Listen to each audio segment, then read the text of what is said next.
Radio Claret América presenta Sediento de ti, la palabra, fuente de vida, con el sacerdote misionero claretiano Tony Díaz.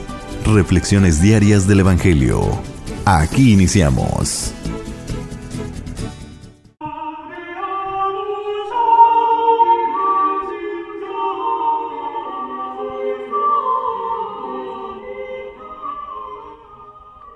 Bienvenidos hermanos a nuestras reflexiones del Evangelio del día. Hoy es martes de la 15ª semana del tiempo ordinario. Martes de la 15ª semana del tiempo ordinario. El Evangelio de hoy viene de Mateos capítulo 11 versículos 20 al 24. En aquel tiempo Jesús se puso a reprender a las ciudades que habían visto sus numerosos milagros por no haberse arrepentido. Les decía: ¡ay de ti, Corosaín! ¡ay de ti, Betsaida! Porque si en Tiro y en Sidón se hubieran realizado los milagros que se han hecho en ustedes, hace tiempo que hubieran hecho penitencia, cubiertas de sayal y de ceniza. Pero yo les aseguro que el día del juicio será menos riguroso para Tiro y Sidón que para ustedes. ¿Y tú, Cafarnaúm, crees que serás encumbrada hasta el cielo? No, serás precipitada en el abismo, porque si en Sodoma se hubiera realizado los milagros que en ti se han hecho, quizá estaría en pie hasta el día de hoy. Pero yo te digo que será menos riguroso el día del juicio para Sodoma que para ti. Palabra del Señor. Muy bien, damos comienzo a nuestra reflexión del Evangelio de hoy. Y aquí ya hemos dado comienzo a una nueva sección donde Jesús ya se ha desenfocado en cierta manera de dirigirse explícitamente a sus discípulos y ahora se dirige a ciudades, a pueblos donde él ha predicado y tiene unas palabras muy fuertes a estas ciudades. Una de ellas, por ejemplo, Betsaida es un pueblo pesquero que está hacia el norte del lago de Galilea o de Genezaret, es donde provienen tanto Pedro como Andrés y otros de los discípulos. Cafarnaúm es el otro pueblo pesquero donde Pedro y Andrés ya se han establecido y también donde Jesús comparte mucho tiempo en sus ministerio público dentro del territorio de Galilea.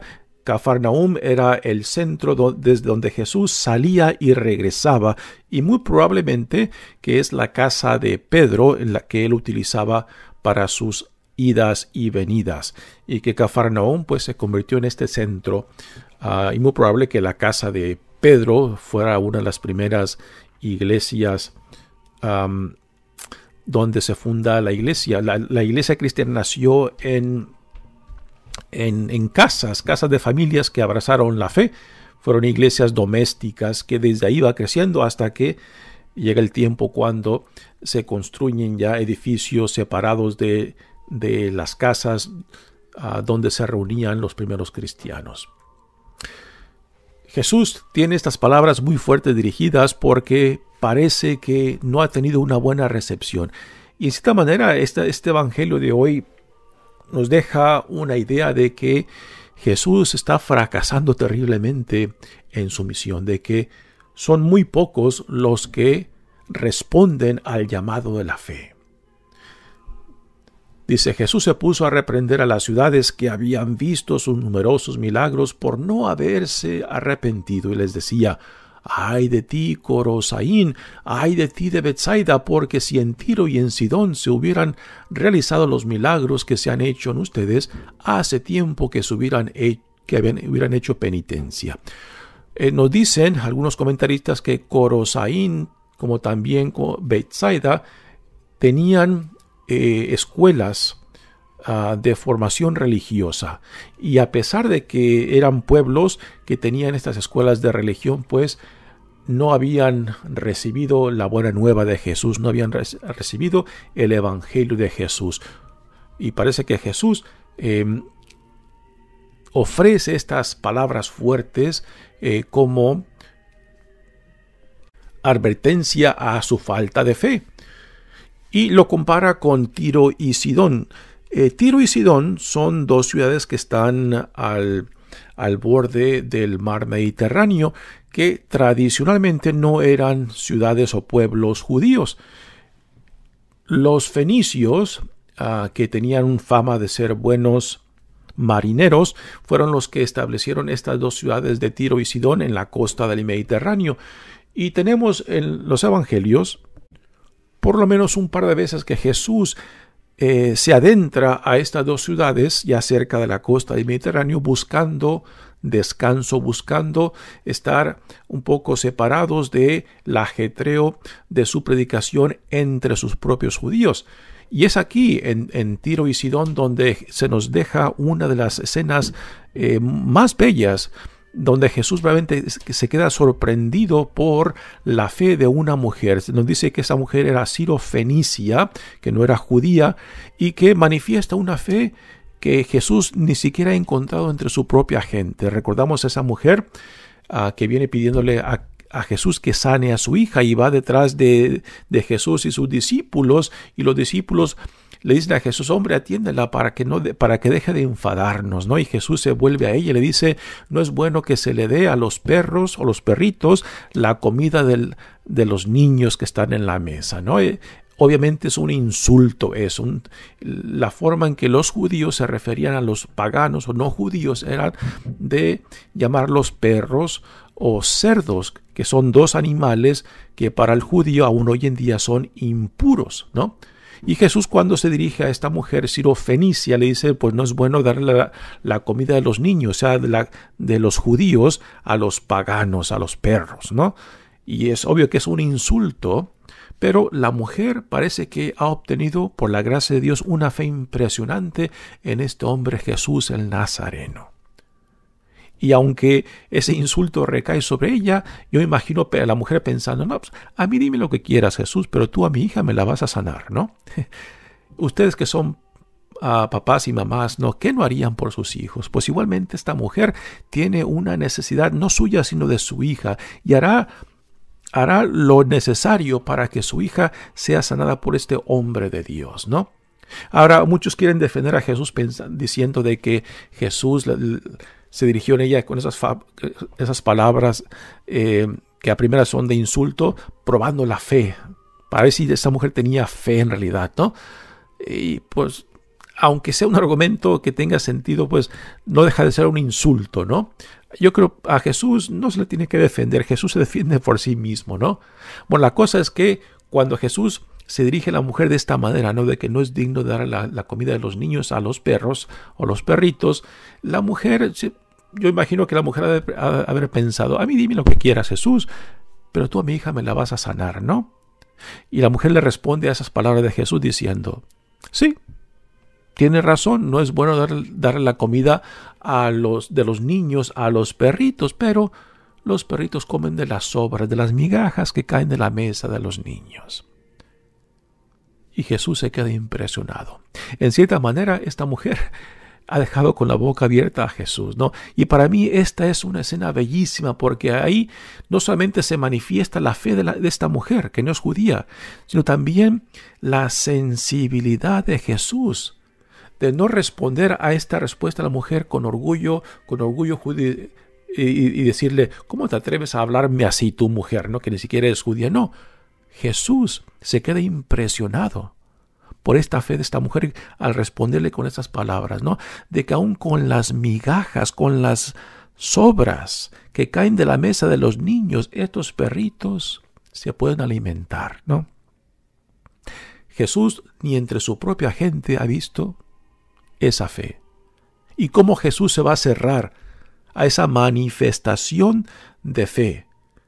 Lo que quiere decir que el Espíritu de Dios está bebito y coleando aún en territorio no judío. Jesús les había dicho a sus discípulos, cuando Él los envió, de que fueran primero a los hijos del pueblo de Israel, que se limitaran solamente a ellos, y Jesús mismo se limitaba solamente a su propio pueblo de Israel en la predicación del reino. Pero aquí se encuentra en territorio no judío, él buscando quizás descanso, y se topa con la sorpresa de que el Espíritu de Dios anda por ahí. Y este Espíritu de Dios ha atraído a esta mujer no judía a Jesús. Y cómo Jesús se va a negar, se va a cerrar ante esta manifestación de fe. Por eso le dice a Jesús a esa mujer: vete y que se concederá lo que tú has pedido, ¿no? Pues ese milagro se llevó a cabo en Tiro y Sidón, en territorio no judío. Por eso Jesús dice de que Dios será menos severo con Tiro y Sidón, porque aunque en Tiro y Sidón no se vieron las muchas manifestaciones del poder de Dios, como en Betsaida, como en Cafarnaúm, pues ahí ya la fe también se manifestó, porque el Espíritu estaba entre ellos y aquellos que respondieron al llamado de la fe. Por eso dice Jesús: pero les aseguro que el día del juicio será menos riguroso para Tiro y Sidón que para ustedes, porque a pesar de las migajas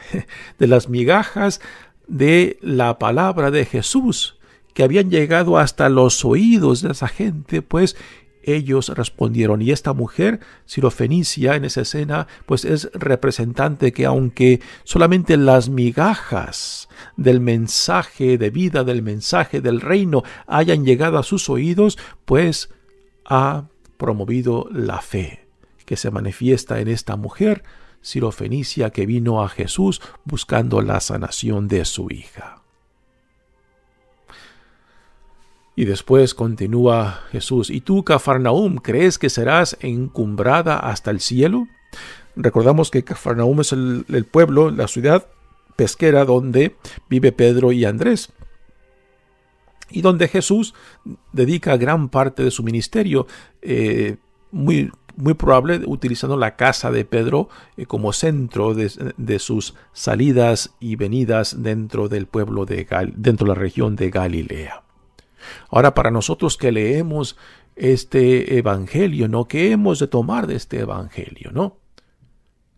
Si tú puedes reconocer de que Dios ha venido a tocar a tu puerta, de que Dios te ha visitado, de que Dios ha hecho presencia en tu vida y en torno a tu vida, y no has respondido a este llamado, entonces, ¿cómo serás juzgado ante Dios? ¿Qué es lo que tú esperas? Hay una escena muy bonita en la historia del cristianismo, conectada con San Agustín, que San Agustín, antes de que se convirtiera, pues vivió una vida haciendo de las suyas impresionantemente. Y aun cuando él reconoció que Dios en Jesucristo lo llamaba y reconocía ese llamado, le decía él a Jesús: sí, Señor, sé que me llamas, sé que vienes detrás de mí, pero espérame tantito, ¿no? Porque Agustín no quería responder. Y ese espérame tantito, si a últimas nos cerramos a ese llamado, pues entonces ese espérame tantito se puede convertir en dureza de corazón, en cerrar nuestras vidas a la palabra, a la vida que Dios en Jesucristo nos ofrece, ¿no? No esperemos a que ocurra algo mágico, a que ocurra algo excepcional para que nosotros demos ese salto de fe, para que nosotros respondamos a este llamado, ¿no? Porque a veces vivimos estos juegos, ¿no? Creamos estos juegos con Dios de que esperamos un milagro, esperamos una señal, y así jugamos este juego de un milagro, de una señal que del cielo, ¿no? Sabiendo de que la realidad es otra. Si somos honestos, estamos conscientes de que Dios está tocando a mi puerta, de que Dios me está llamando por mi nombre, pero jugando el juego de dame una prueba, Señor, compruébame, a veces el corazón se va endureciendo, se va cerrando, y a últimas, cuando queramos responder, ya no tendremos la capacidad porque hemos perdido la oportunidad de realmente dejarnos atraer dejarnos acercar a la vida misma, a la luz de Dios en Jesucristo. Por eso, espérame tantito, hay que llevar mucho cuidado con esto, porque si espérame tantito se convierte en una concha y nos hacemos conchudos, duros de corazón, pues entonces seremos nosotros los que nos cerremos a la vida que Dios en Cristo nos ofrece, ¿no? Y esto es lo que Jesús aquí nos está advirtiendo cuando nos habla de estos pueblos donde Él ha llevado a cabo grandes obras con el poder de Dios, pero que no han respondido porque simplemente han dicho lo de San Agustín: espérame tantito, o compruébame mejor, dame otro milagro, ¿no? Y así nos la pasamos hasta que nuestro corazón se endurece. Que no sea esto contigo, que no sea esto con nosotros. Mi nombre es Padre Tony Díaz, misionero claretiano. Que Dios te bendiga. Radio Claret América presentó Sediento de ti, la palabra. Fuente de vida. Sus comentarios son importantes. Contáctenos en radioclaretamerica@gmail.com.